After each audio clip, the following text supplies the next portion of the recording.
ultimate tournament of everything. I love it. That's going to be fantastic. Okay. Why don't I explain what we're going to be doing here? Well, we have gathered the world's largest hat. And in this hat, we have assembled on small pieces of paper that we have handwritten, hand ripped, hand folded, and hand placed. We're going to hand pull them out one by one. And they have on them listed every single thing that exists. And we're going to go through them one by one, two by two, actually, compare them against each other, find a victor, and in the end, once we've tournamented everything that exists anywhere, we'll have an ultimate champion of all things. The ultimate tournament of everything. As usual, fantastic, but factually sort of inaccurate. So we couldn't find a hat large enough to fit everything ever, so we're actually just going to use random pages off Wikipedia, which is like the world's largest hat anyway. That is factually accurate, and that pattern will probably proceed. Speaking of proceeding, let's go over to Wikipedia. Perfect. So I have a link set up in my Chrome browser where I click on it. It will give me a random page. So every time I click on that, I'll get a brand new random page. And we got to pick our first 16 things to be in the tournament of everything. Well, we have talked about this 0. So I suggest, since this is a tournament of just pitting everything against everything else, as a preliminary, let's just go 2 by 2, and we'll just go through and create the bracket that way, and we'll find out what our pool is as we go. Okay. So how many things you want to go through while we start here? Find our first two. Just the first 2. Okay. The first one.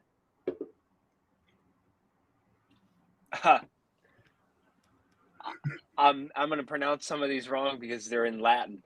Many maculafacia is a moth of the family Erebidae. It was described by Frederick Moore in 1878. It is found in China and Sikkim, India.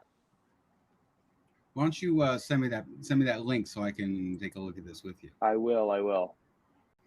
Yes, moths are they're basically the caterpillar of butterflies of nature.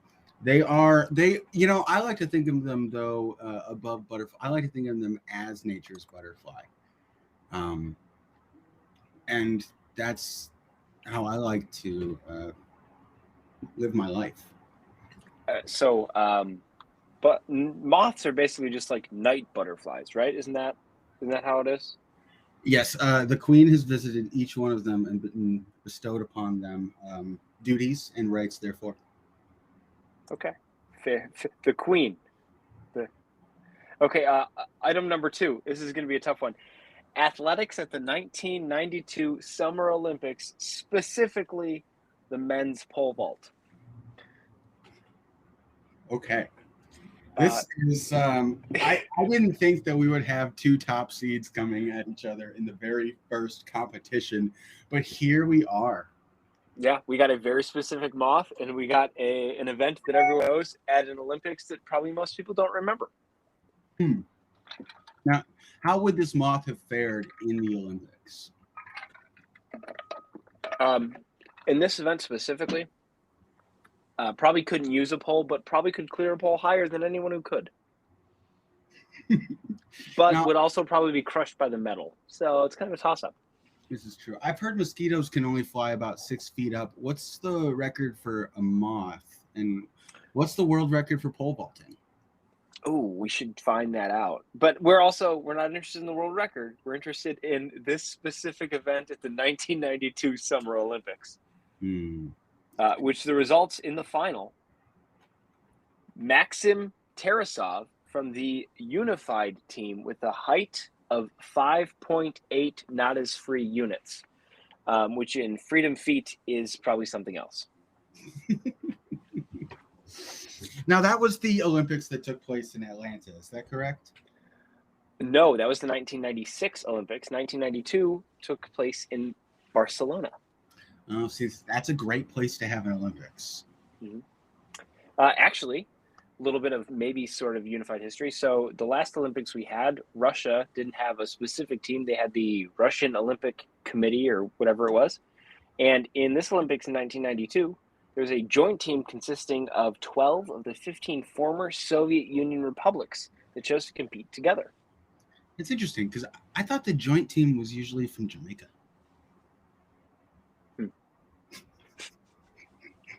Okay, we got to pick a winner. Right. I think I got to give it to the moth. I actually concur in this case. I think that the moth, it's just, as far as being a moth goes, just crushing it. And, those pole vaulters, I feel like they left a little bit of something out there.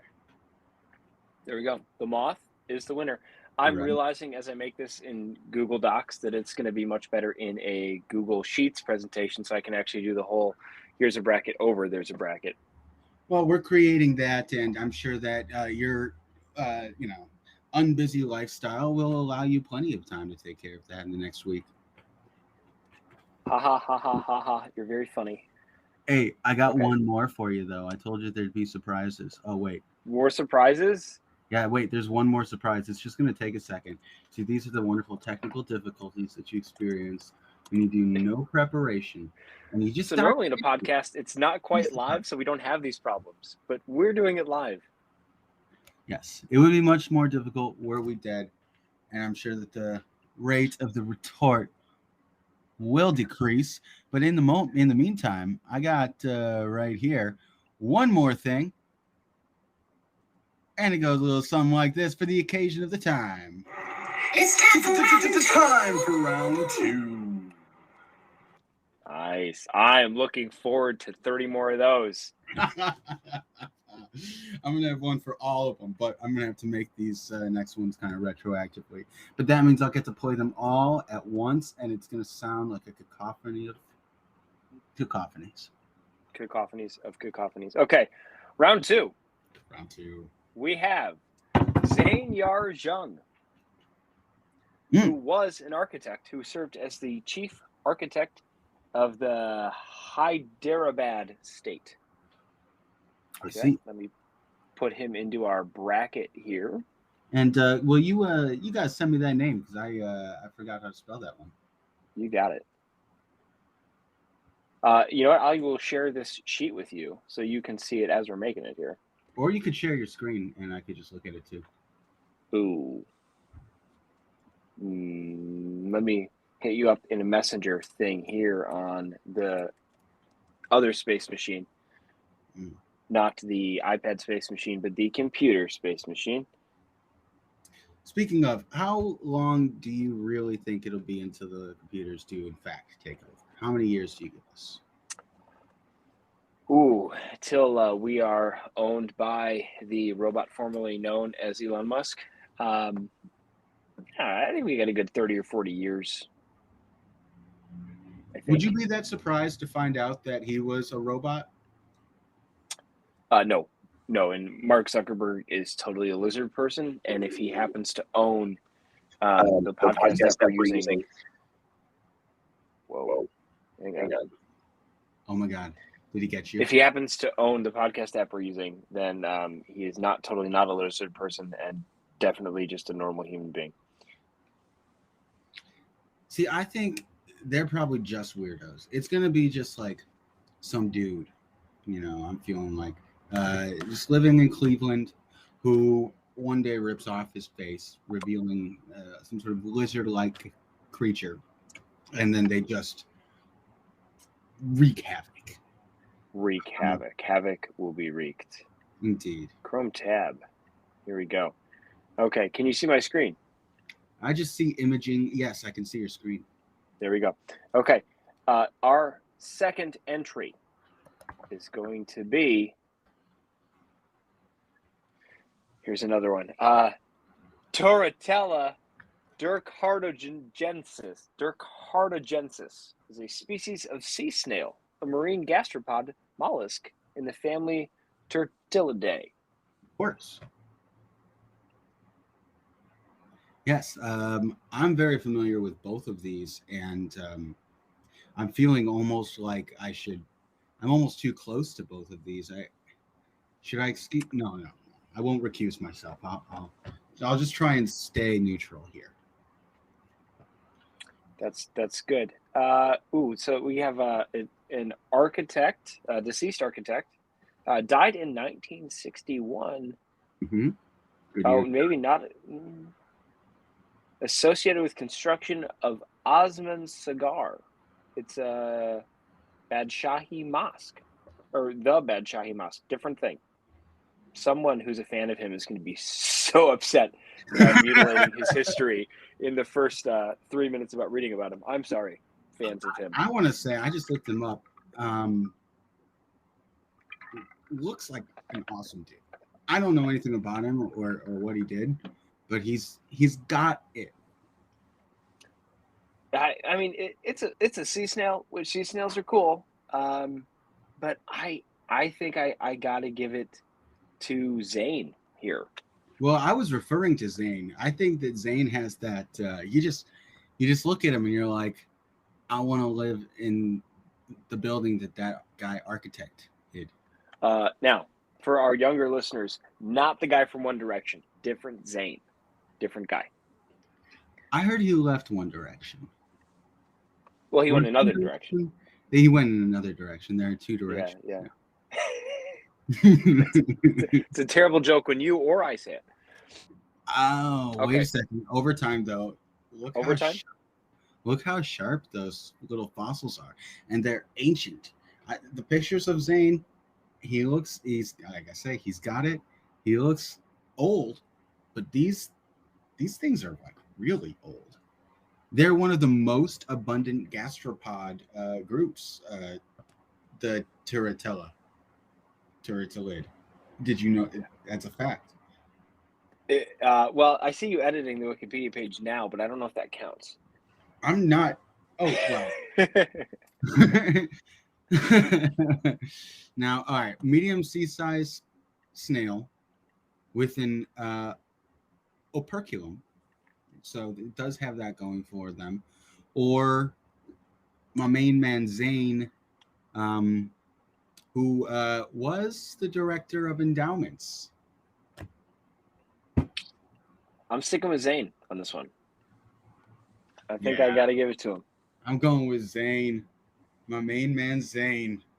There we go. Okay. Nice. Ready for round 3 here? Round 3. I don't have anything awesome for round 3. So, Rob, why don't you just make up a song real quick for round 3? Let's see. Round 3. How's that? That was really excellent, Rob. Perfect. That's not going to be a blooper. That's just going to curse everybody's ears in real time on the podcast. Okay. Our next entry.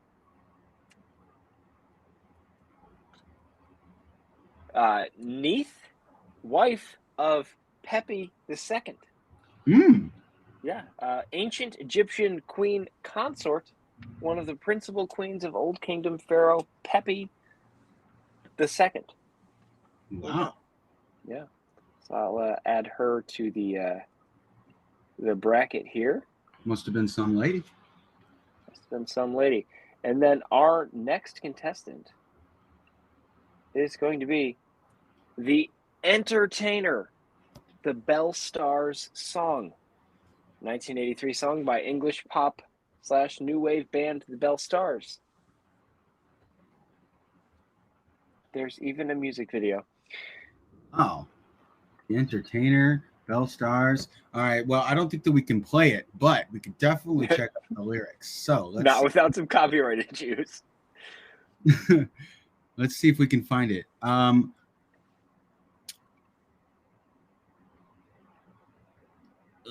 not okay. Wikipedia. You can't do it all on Wikipedia. Let's see here. Sometimes you got to journey out to probably the YouTube.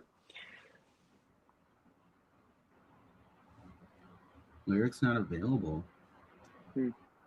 All right, I'm just gonna bite the bullet, and no one's gonna listen to this anyway. So I'm just gonna let's play the song. Let's check it out. I'll you know what? If it gets taken down, I'll just edit it. Let's hear this song. This is the Entertainers, and they're playing the song. That was pretty sweet. Yeah. Sad part is I'll only get to play 3 seconds of it, so we don't get sued. But that was nice. Now, we got to check out. We got to give balance time to Neath, but I got to say that's going to be a little tough to beat there.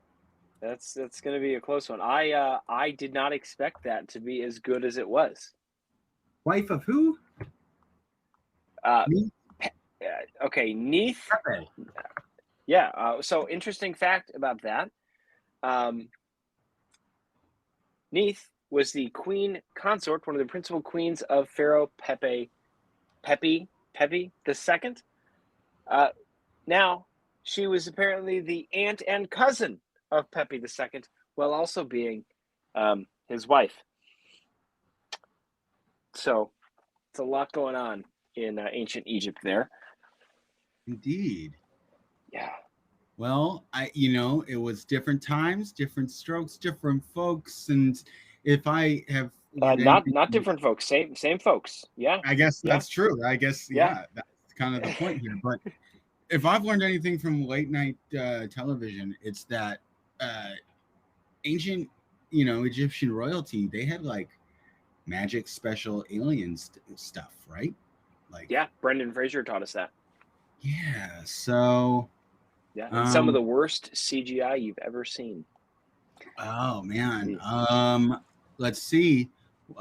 They've got pyramids built around, and Neath's is the largest of that group that's there. So you know what? I think having thoroughly investigated this, I'm gonna have to go with this one. Yeah, there we go. All right. Okay, well, now that we're getting into round 4, I think it's only fair that we play the intro to round 2 twice. All right. I think that is an exceptional idea because math is important. It's time for round 2. Round 2 of round 2. It's time for round 2. Yeah. Okay. you found a new favorite jam. I did indeed. I'm going to play that all night. The ultimate turn jump everything. Your neighbors are going to love you. Okay, looking at our entries into the 4th round, we have... 4th round. Katharina Nielsen is a former international rower from the Netherlands who won a bronze medal in the women's eights at the 1984 Summer Olympics in LA. Oh, okay. Fair entry. And against her, exoelectrogen, which normally refers to a microorganism that has the ability to transfer electrons extracellularly. That sounds like an excellent band name. Extracellularly or exoelectrogen? Exoelectrogen. Okay. Well, let's start here on the top of the rock here. We got Katharina Nielsen.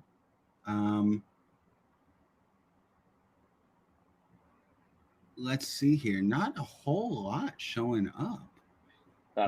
Still living, apparently. That is definitely a plus. Yeah. Born November 4th, 1961. A lot of 61. We've had a death and a birth in 61. Yeah. It was a year. Was that the deciding factor in that round? Kind of the last minute 3-pointer? Only retroactively when we talk about it now. Sure. Yeah. We can go to the tape, but this is awesome. Unfortunately, we don't go to the tape. I'll have to listen to all the tape later to get rid of the copyright violations, insults to celebrities we're afraid of, impossible cursing. Well, I got this button here. The ultimate tournament of everything. Round 4. Okay, looking at this, the Wikipedia entry for exoelectrogen is so incredibly long and dense that I would need another degree to probably understand it. It includes the word chelation, which I can only pronounce effectively because of a lot of doctor TV. Otherwise, I would probably pronounce it cheladian, like an idiot. Just for the sheer mind numbingness of exoelectrogen, while cool, I think I might have to give it to the mystique that is Katerina Nielsen. Yeah, I've always thought that fundamental reactions and things that occur in nature that like really are the things that make this life and this planet go are highly overrated. Give me a celebrity any day. Katerina, you are our victor in the ultimate tournament of everything. There it is. And just like real life, do we care about the underpinnings of our world? No. But what is a Kardashian doing today? Is still running for office? Is Kanye almost president yet? I think that Kanye is president. As far as I know, Kanye is running things from behind the scenes. You know what? I did hear about the shadow Kanye government. They say don't get Kanye'd. That's true. Right. Something. He's not crazy. He's totally crazy. Do you think he'll listen to this? No, there's no way. There's no way. Let's go at this point. I think it's a great opportunity to go to our very first sponsor. We have Kanye sponsors? West, everybody. Kanye. Oh, thank you, Conrad. You don't even know you're sponsoring this show that's probably making fun of you. Okay, round 5. This one is in Czech, probably. Hrušky? What is? How do you pronounce the S when it's got a V above it? Yeah, we'll go with that. It's HRUS with the V above it, KY. I cannot pronounce that. I'm sure someone will tell me. Hrušky of the Briklov district is a municipality and village in the South Moravian region of the Czech Republic. Has about 1,600 inhabitants. It's about a Chemung, apparently. I don't know that. I don't know how big Chemung is, but that sounds right. Up against Chemung sounds like a technical term for vomit. It does. Don't tell any of the people who live in Chemung. Up against Habergam Eves is a civil parish and borough in Burnley in Lancashire, England. There we go. We got 2 towns against each other. That's fun. Ooh, okay. Rivalries. Okay. Okay. There's probably 2 soccer teams there that don't get along. Probably. Well, I gotta get. Hang on. This parish has a population of 1,466. A little smaller. Yeah, I'm looking at this, and technically, while Hrušky is it's not very big, but what's the population? 1,006. It's a municipality at least. Habergam is only a civil parish. I don't know the difference, but that sounds right. One of them went to 4 more years of school than the other. Oh, that's it. Yeah. Although I gotta say, the Wikipedia page for Habergam Eves is significantly longer, although that probably is just English internet bias because it is in English. The first written mention of Hrušky, I think that's probably how it is. I think somebody, I don't know. If I did a good job just saying it right there, let me know. If I'd say it again, but I'd mess it up. So go back to the tape. It'll be different every time. We're sorry. Of the town that I just said so beautifully, perhaps let me know. Dates from 1368. The village was heavily damaged by a tornado last year. I see that as well. That was just last year. I hope they're doing okay. Yeah. You know what? I think we give it to the Hrushkis, the fighting Hrushkis. I agree just for that coat of arms. I think that's fantastic there. I like that. Check out the coat of arms. Looks like a pear tree with a bunch of grapes and a knife. Wow. So that's they got it. With a pear tree. All right, I'm pick them as a winner. One more look. Let's give you a little equal time. They got a hall. There's governance. Why are we wasting the time? They're not as good. I don't know what we're doing. We've picked a winner. Trying to be fair, but Hrushki, congratulations on your victory in round 1 of the ultimate turn and jump everything. Okay, round 6. We in round 6? Golly, we're gonna get through in this whole list, everything in like no time. We're gonna get through everything there ever is to know or discuss in the entire world. And we're going to do it all in a 40-minute podcast. Not only are we cataloging and ranking all of these, but we're learning along the way. Oh, you know what? That's true. We are learning, which doesn't happen often. So go us. Okay. Go us. Round 6.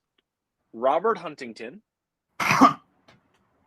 An English churchman, Orientalist, and manuscript collector. He was the provost of Trinity College, Dublin, and the Bishop of Raphoe. Okay? Great titles. Against the 2009 Busan Open Challenger tennis singles. Wow. I remember that. I remember it trained from there, I think. Wow. That is a tough one. Yeah. Because that was where Ghost Soeda was the defending champion, but lost to his compatriot Yuichi Sugita in the first round. That's a tough one. So, sidebar. Is it copyright infringement if we read directly off Wikipedia to the internet? No, I don't think so. Okay. If we claim it as our own, but we're very clearly letting the world know that we know nothing. That's why I do not think that we know anything. People to dictate absolutely everything and its rankings. Have you seen this bracket? This is fantastic. It's beautiful, but have you seen Mr. Robert Huntington? Not lately, because he passed away in 1701. I thought there was a conspicuous lack of photos. Yeah, that would be why. Cameras not yet invented. Now there is a picture here. I'm not sure that it's of him, but it is of an old-timey individual. I don't think it's him. This is a tennis player, but I'm gonna probably not. I'm gonna go ahead and combine the two, and this is a sharp-looking person. I mean, so hang on. I mean literally sharp. That mustache looks like it could cut somebody. But I guess this is, take it with a grain of sand. The salt. Large grain of salt. Mountains worth. This is a tough one. While Robert Huntington sounds like a very interesting man, his sole publication is one short paper. So he might be remembered just for being remembered. Wait. Are we talking about the English churchman, Orientalist, and manuscript collector? We are. Yeah, that guy knew how to collect some manuscripts. Do you know how hard it was in that time to collect them? He didn't have eBay. I guess that's true. I guess we do probably owe the preservation of some of those manuscripts to his collecting. That's exactly why grandmothers collect newspapers, just in case somebody forgets what was in the newspaper. They have it forever. Do you think, Grandma, why is this newspaper important? I don't know. It was from Wednesday. Okay, cool.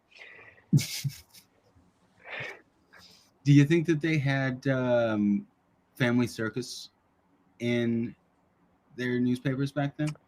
You know what? That's a good point. He was probably just collecting all the Garfield comics. Yeah. You know what? I gotta say, if that was true, I think he would have gotten the win. But that being said, I love me some competition, love me some tournaments. Obviously, tennis, it was probably awesome. I'm giving my vote to the 2009 Busan Open Challenger Tennis Singles. Hang on. I got to disagree. So now we got to go into tiebreaker. All right. And the way tiebreaker works, that I am making up on the spot. The ultimate tournament of everything.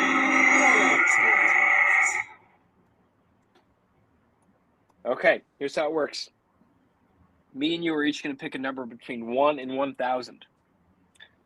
Closest to that number, I'm going to use a random number generator off Google. Closest to that number is the winner. So I'm going to go, I'm going to pick 37.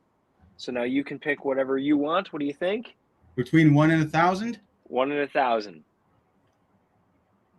I'm going to go with 963. Okay, here we go.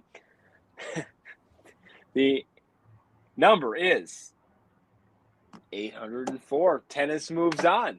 Tennis 2009 Busan Open Challenger Singles. The ultimate tournament of everything.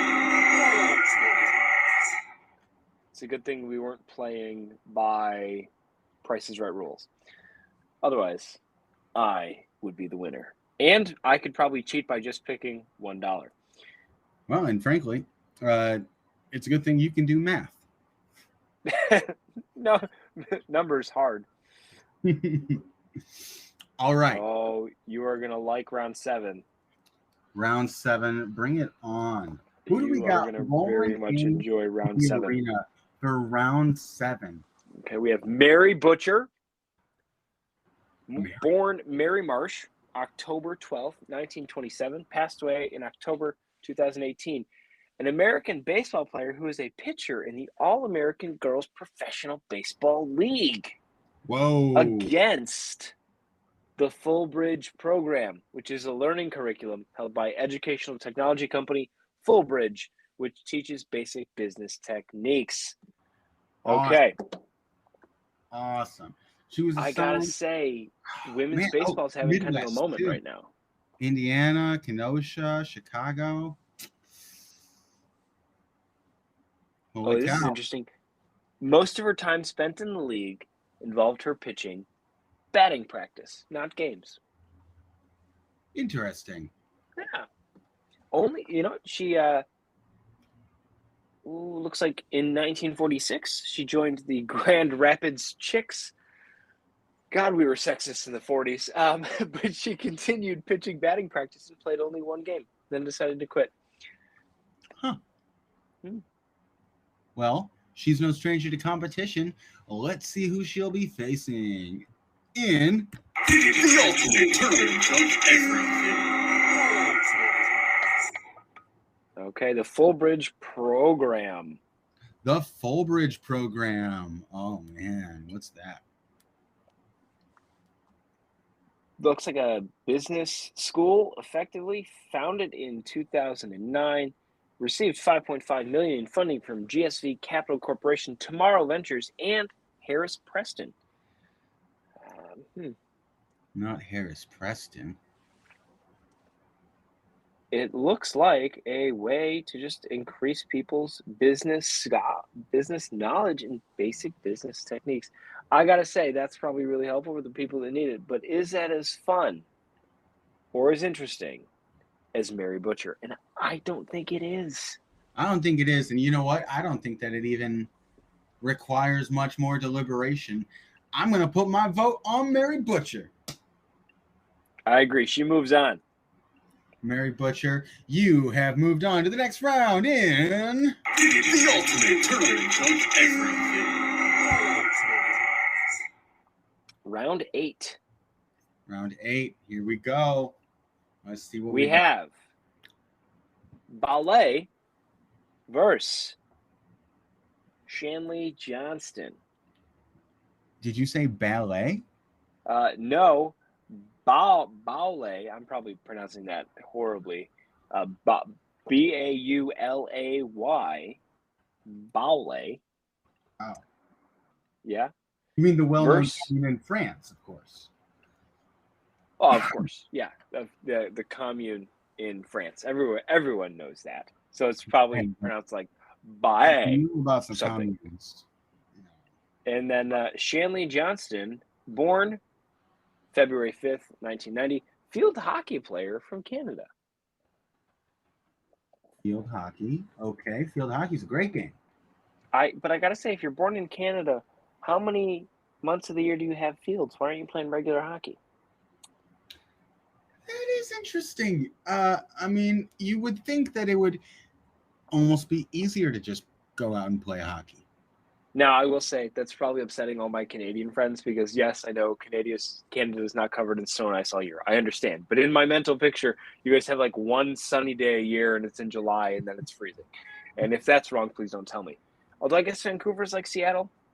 It's just kind of cloudy and warm all the time. I don't know. Canada. Yeah. But they got fewer dicks, and that's a burger reference. I'm going to have to bleep it, I think. I don't know. I don't think you do. It's in the Bible. Did you say it's in the Bible? Yeah. If they say it on the news and in the Bible, don't you remember when Walter Cronkite was like, "He's a dick"? No, I don't. I don't think you do either. No, I think you're confusing real life for a Whitest Kids You Know sketch, probably. I don't think so. All right. Shannon. Anyway, have a younger brother, Gordon, who also plays field hockey. So they must have grown up on a field, maybe. Yeah, they probably had. What's that word? A yard. They probably had a yard. Yeah, they probably had a yard. But you know what? About yards. Let's not forget about Baulay in France, the well-known commune, because when you think about it, it kind of is a yard. And you know what? I've already forgotten about it. I'm also looking at this map. It looks definitely like it's in France, and it's in eastern France, and I'm not seeing a lot of information. I don't have population of 310. That's cool. I see 303. A couple people must have moved out.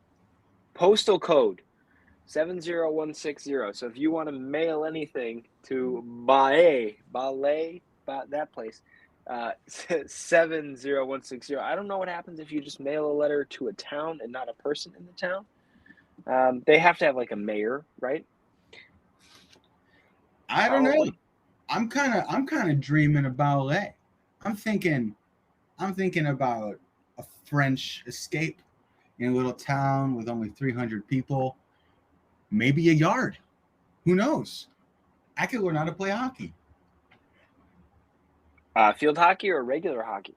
Well, it depends if the yard's frozen or not. Yeah. Ice can be a field too, I suppose. But then they would just call them both hockey, or they could call them both field hockey. And I guess either would work. No, that's too easy. We need to call them both soccer. Yeah. That'd make more sense.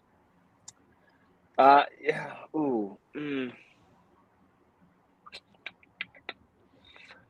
Okay. You know what? It's 56 degrees right now in Baulé. How nice. 56. Is that freedom units? And yes, the big F stands for freedom, doesn't it? Got it. Yeah, it does. It does. Not Fahrenheit. And Celsius stands for Canadian temperature. Everyone knows this. Isn't a Fahrenheit just vertigo? No bad joke. We can edit. Yeah. Well, and here's the thing: the jokes aren't going to be good, and people are going to learn so little and be misinformed on so much. Oh, and not to mention offended. This is so ignorant. Like we know nothing, and we know very little. Present it as though we know everything. Because Wikipedia will do that to you. It will. And you know what else will do? The ultimate tournament of everything. So let's make a decision here. It's Bowley versus Shanley Johnston. Okay. Give your answer. Two competitors familiar with competition. I'm going to go with. I'm going to stick with it. Bowley Commune in France. That's my vote. You know what? I disagree, but I'm gonna go with you. It feels like the dark horse candidate in the tournament here. I don't think it's gonna make it out of the second round, but I'll move it on. We'll move it on. Well, some eagle-eyed listeners might have noticed that practically none of us will ever make it out of the first round. So I'm going with Bowley. I'm going with Bowley. And Bowley, we're moving on to the next round. The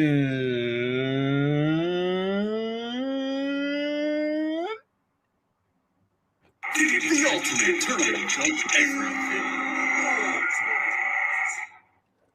Okay, we have, up until this point, avoided most of what I would call real controversy. We've offended some, we've misled others, but we haven't truly offended deep-seated beliefs that people have had.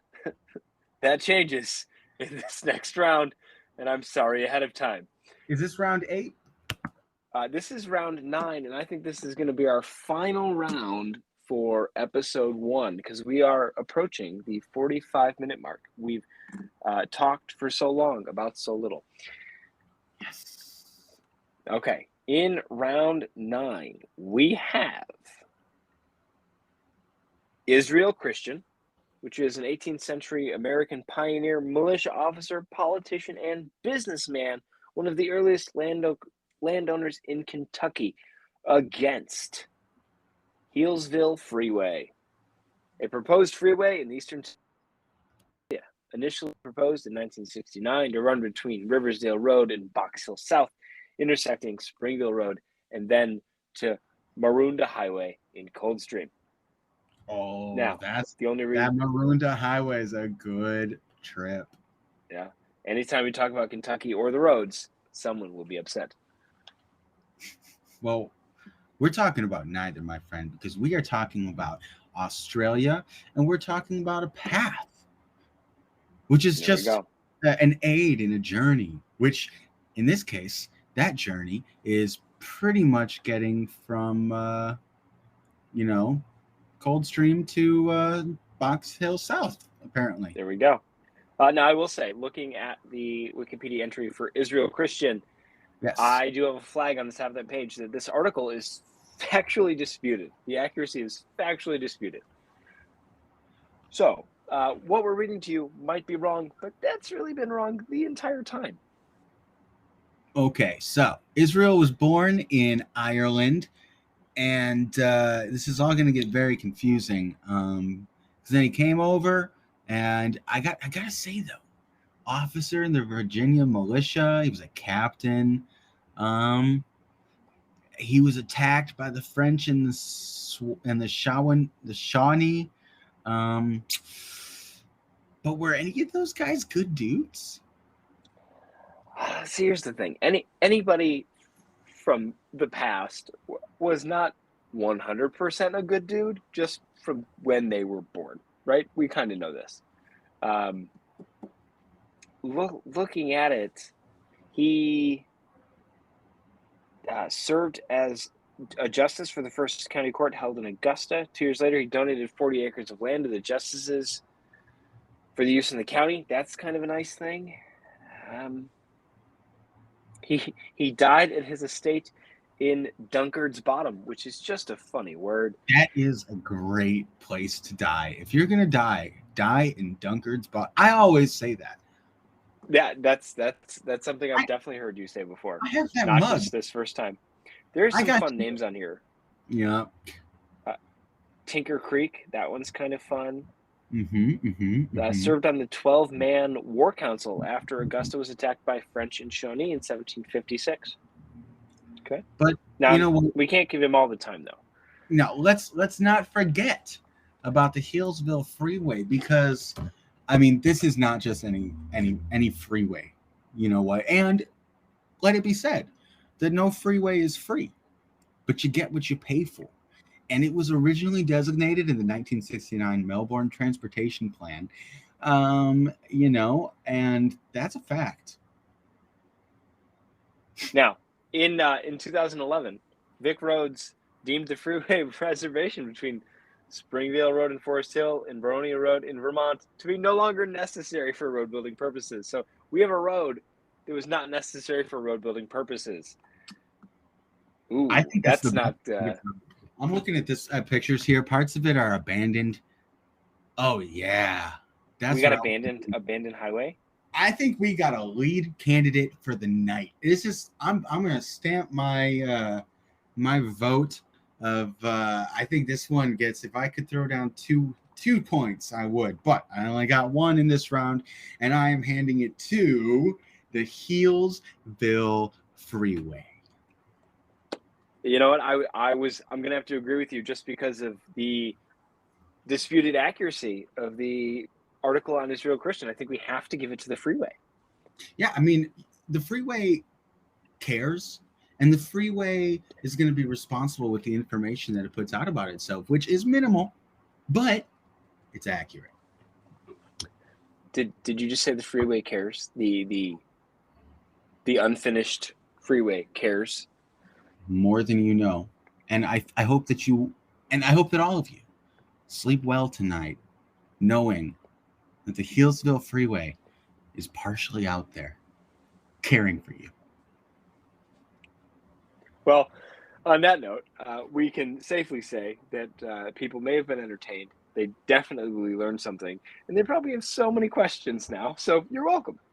And if you want to get those questions answered, you better turn into the next round of the ultimate tournament of everything.